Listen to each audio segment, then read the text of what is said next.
Hi, friends and family. It's been a little while since I've been able to put together a little video, so I thought I'd come on and make a little video for you guys.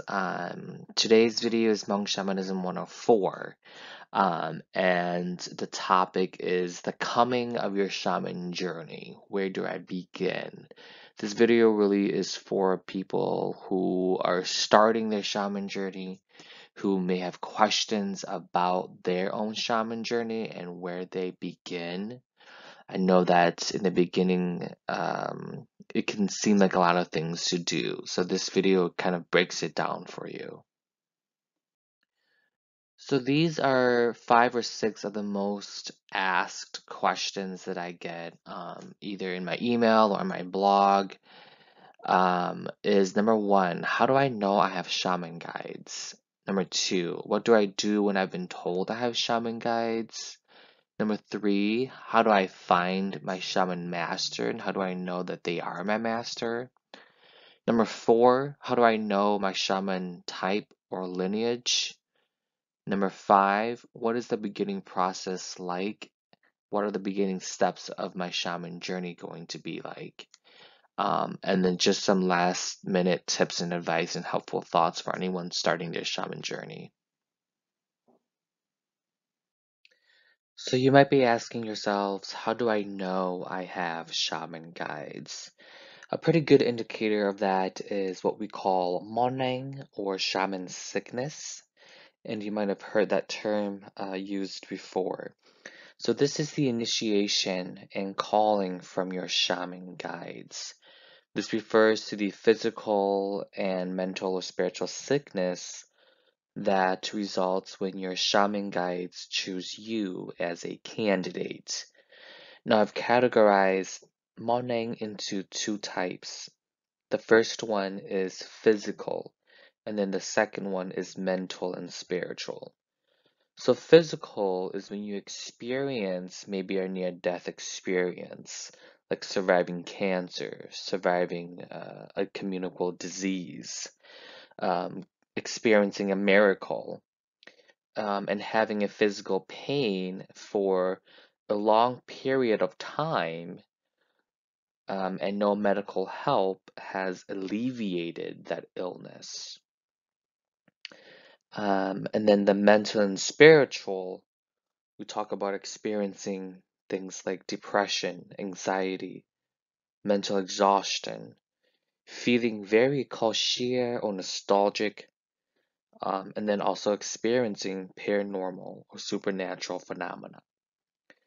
Now, these things can also include experiencing very vivid dreams, deja vu, seeing or feeling things before they happen, and being able to also read the energy of a person or an environment.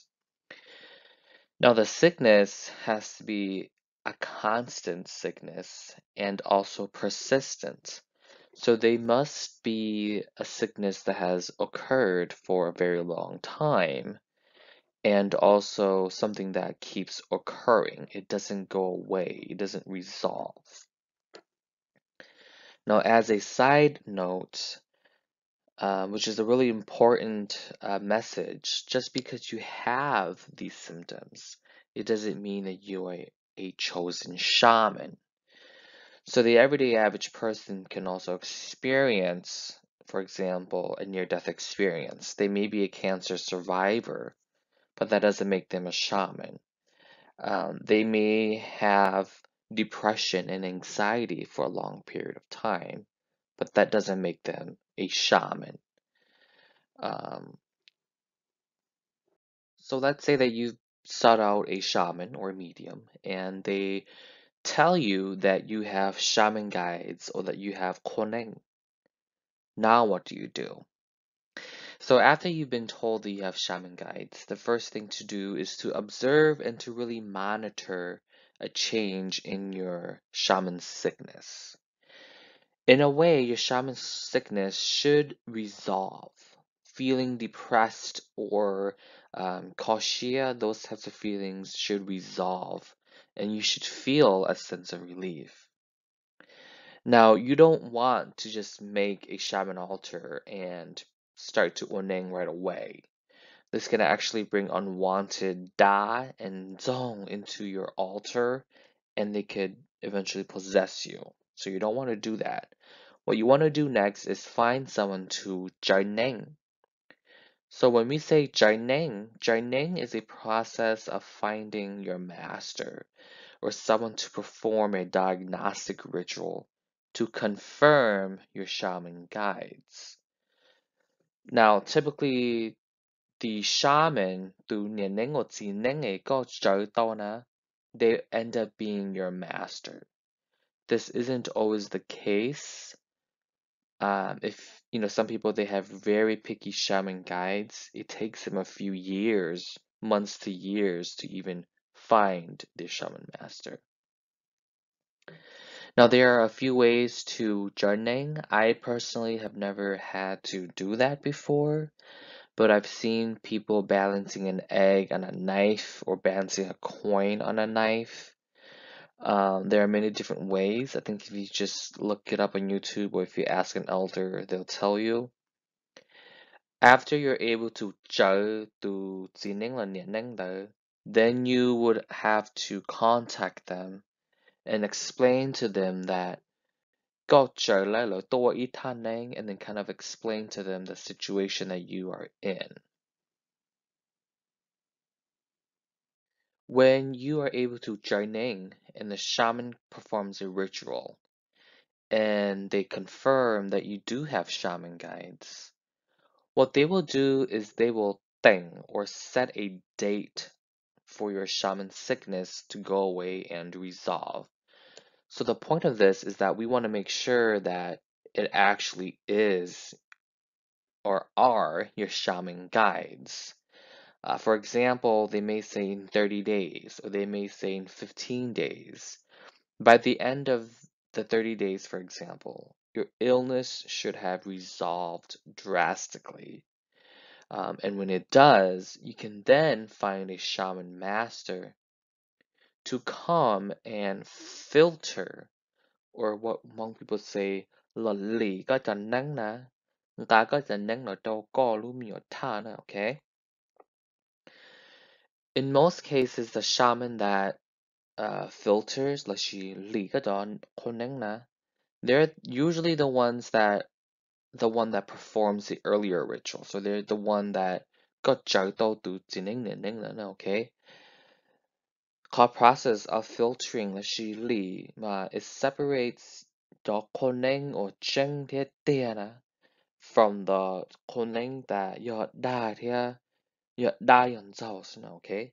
Bây giờ khôn nâng là mà theo bé pin mà nếu mỗi ít cho tiệt thế nếu mỗi ít cho và đa thì đa nhân造okay?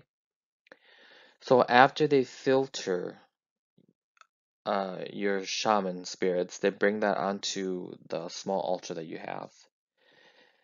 And they will seat you on Larutoneng, the shaman bench. They place a veil on your head, place shaman bells on your fingers. They'll start hitting the gong, and then during this process, you should shake or jump or go into a trance, okay? This is usually a very emotional and intense process because it's the very first time that you guys are coming through. If you do shake and jump and go into a trance, this will symbolize your first shamanic experience or journey. And the master, the shaman master that is there is your shaman master, okay? So the small altar that you set up for them to come, that altar will be the small altar that you'll use to practice for a few years. Now, let's say for example that after là lý có cho con nâng ta na, là cho có con nâng là cho nó sổ lúc thân nâng ấy, có dầu nó là lúc đông nâng ấy là đông đùa. But có chỉ chênh này à, có chỉ chênh, có chỉ ôn nâng này nè. This simply means that you need to trở nâng again. Okay, có tao trở có tao ít tu chỉ nâng để nâng chia. What this means is that the shaman master may not have retrieved all your guides for you because your shaman guides prefer a different shaman. So this is why they didn't make you shake. All right. Um, Now, during your practices, your shaman master will teach you. Okay? The generation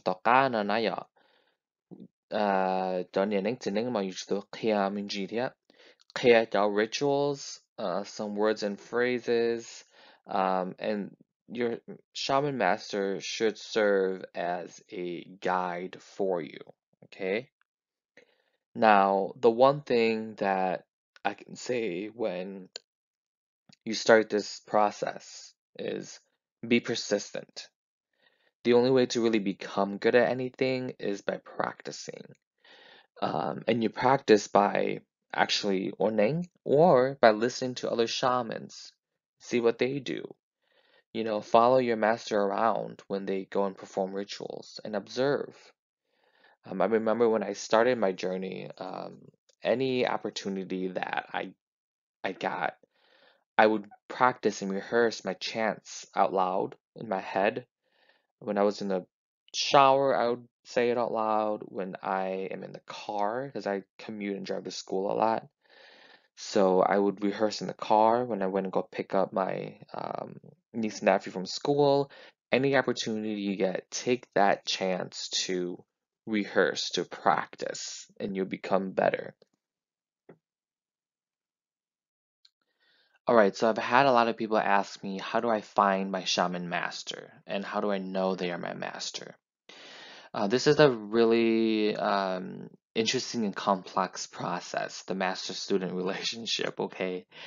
So what I usually tell people is that before finding someone to uh, bring your koneng down to you, before asking someone to be a shaman, or before listen to their chants. Get the opportunity to listen to their gong, and physically see their altar first if you have that opportunity. Now, if you like their gongs, if you like their chanting, if you like how their finger bells sound, then that could be a good indication that your shaman guides prefer and like that shaman. So when you are listening to the chants, do they make you feel conscielo? Do they make you feel like you want to cry? Or does it, put you in a peaceful place, right? And I always tell people that your journey will be a lot smoother if you have a good and open relationship with your master. You want to be able to communicate with them honestly and openly. And you want to feel included, you want to feel supported, trusted, and you also want to feel like they are willing to and want to help you fully and honestly. I was pretty fortunate to really have that kind of master for me. My master's a very open and honest person. They are a very accepting and loving and inclusive person. And I got very lucky to have found my master. Um, and then also, I know that age is just a number, right? But you do want to find a master who has some years of experience under them. And this isn't to discredit anyone's work, but this is just so that you have a shaman master who can help answer your questions for you when you have questions, who can better provide you the help and the guidance that you need. With a lot of new young shamans, they may not have the experience. They may not have done all the rituals, and so they may not be able to help you in a way that might be beneficial for you. And then one last thing about shaman master, your shaman master should have a similar shaman lineage as you do, and we'll get into that in the next slide. So how do I know my shaman type or what my shaman lineage is? Your shaman lineage really depends on two things. Number one is your family shaman lineage, and number two, your shaman master and what type of lineage they have. Now, there are other exceptions to this. Some people develop a different lineage years later on when they have started their journey already. That's the exception. But if it's applicable, you want to find a shaman master whose lineage is similar to your family shaman. It's important to ask your elders, ask your parents in your direct family if they know what type of lineage you guys have in your family. And it is also possible that your family may never have had any shamans before. It's also possible to have a master whose lineage is different from yours. It just makes it a little bit more difficult because their chants and koning might be a little different from yours, which is okay. Um, and they may not be able to really help as much in a way that a shaman whose lineage is the same as yours. So for example, my family shaman lineage is Nenjiang, and we use a black veil. That was from my great grandfather. So my type of shaman is also Neng Jing with Ti Ho Si Du.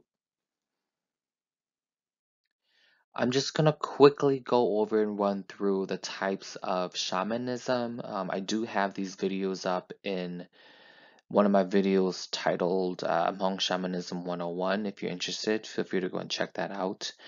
But the first type of Neng is Neng Zheng. These are placed in random order. So Neng Zheng is a traditional type of Hmong shamanism. This type of shamanism is passed down from generation to generation. Selected individuals are selected by their ancestors who were shamans before them. Typically, the selection occurs every other generation. For example, if I am a shaman, my dad and his generation are not, but my grandpa's generation can be. And there are exceptions to this as well.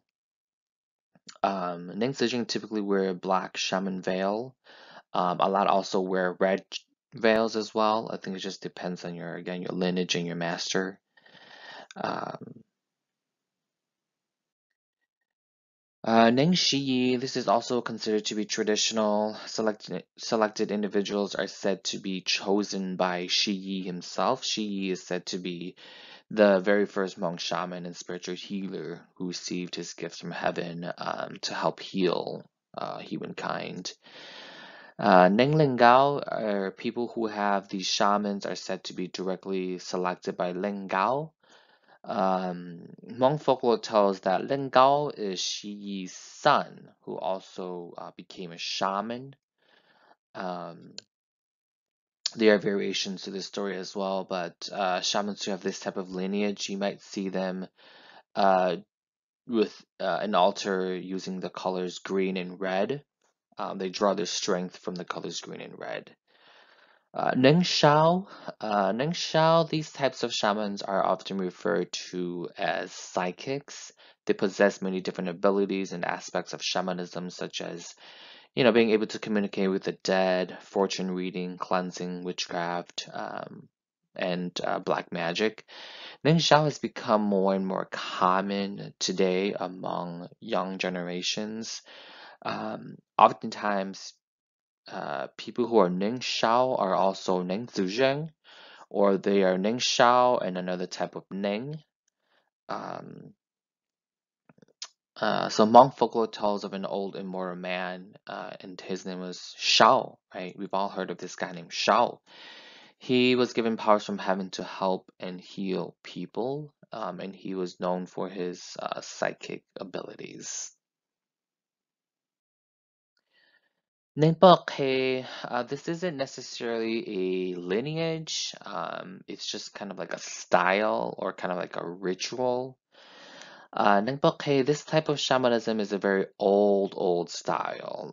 Very few shamans today claim to be this style and know how to do it.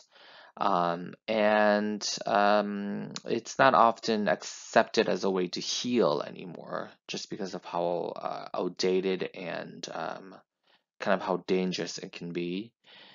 Onengpokhae is basically considered black magic.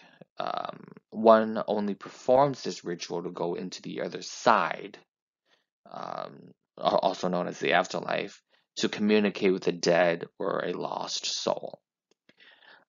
When an individual is very, very, very sick, it is believed that their soul has left to the underworld. And so a shaman who performs Ningpokhae is said to go with a dark entity known as Pokhae. They'll call out to Pokhae, and a Pokhae is the one who travels to and from the other side. And their only mission is to go to and from. They don't really care if you come back with them or if you stay there, right? And there are many stories of shamans who have died performing this type of ritual. You know, they go with Pokhae, but they just don't come back. Ningpokhae is also given the nickname Ninki Dia, which is turning the spoon counterclockwise. This is a very interesting style. If I had time, I would like to make a video on Ningpokhae and kind of just learn more about it as well. All right, so the beginning process and the steps of becoming a shaman. So let's say that you've been confirmed, you found your master, and your shaman guides have been brought down to your small altar. You basically begin the practicing stage.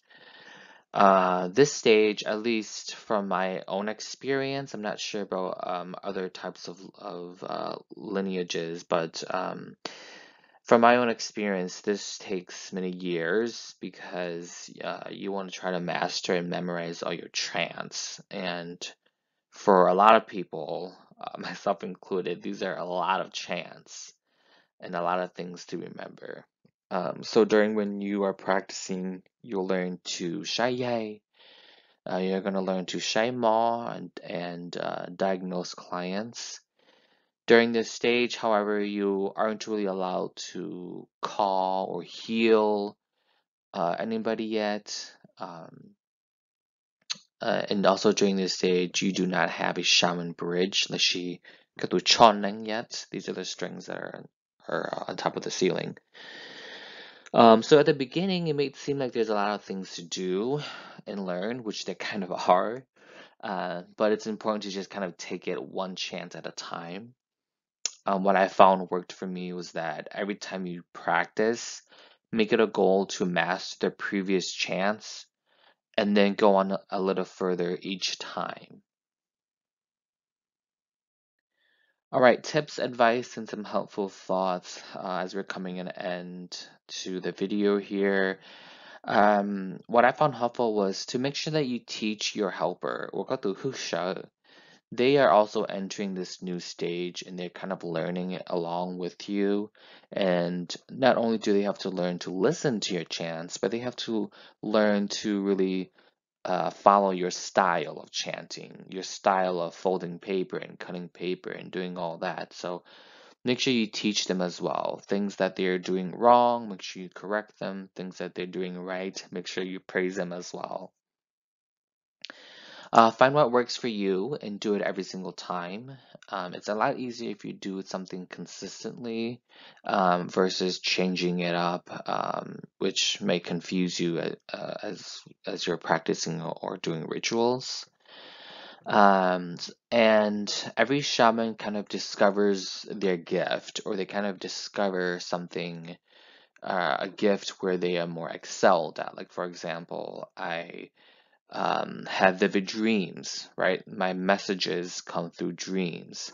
I'm also really good at picking up energy and reading energy, and I've always been that way, but it kind of excelled, it kind of skyrocketed when I started my journey. So kind of figure that out for yourself. It might help you as well. I've already said this, but practice makes perfect. Be consistent and do it every time. And then lastly, don't worry about what others have to say about your journey, your methods, how you're saying things, how you're doing things. In the end of it all, you're the one that is on the bench. You're the one that is doing the healing. So don't pay attention to anyone. People are gonna listen. People are gonna want to put in their 2 cents. Um, at the beginning, you might feel shy that people are gonna listen and notice you making mistakes. But trust me, no one's gonna know that you are making a mistake but you. So do what you can, focus on you, and continue to shed positive light and healing into the world.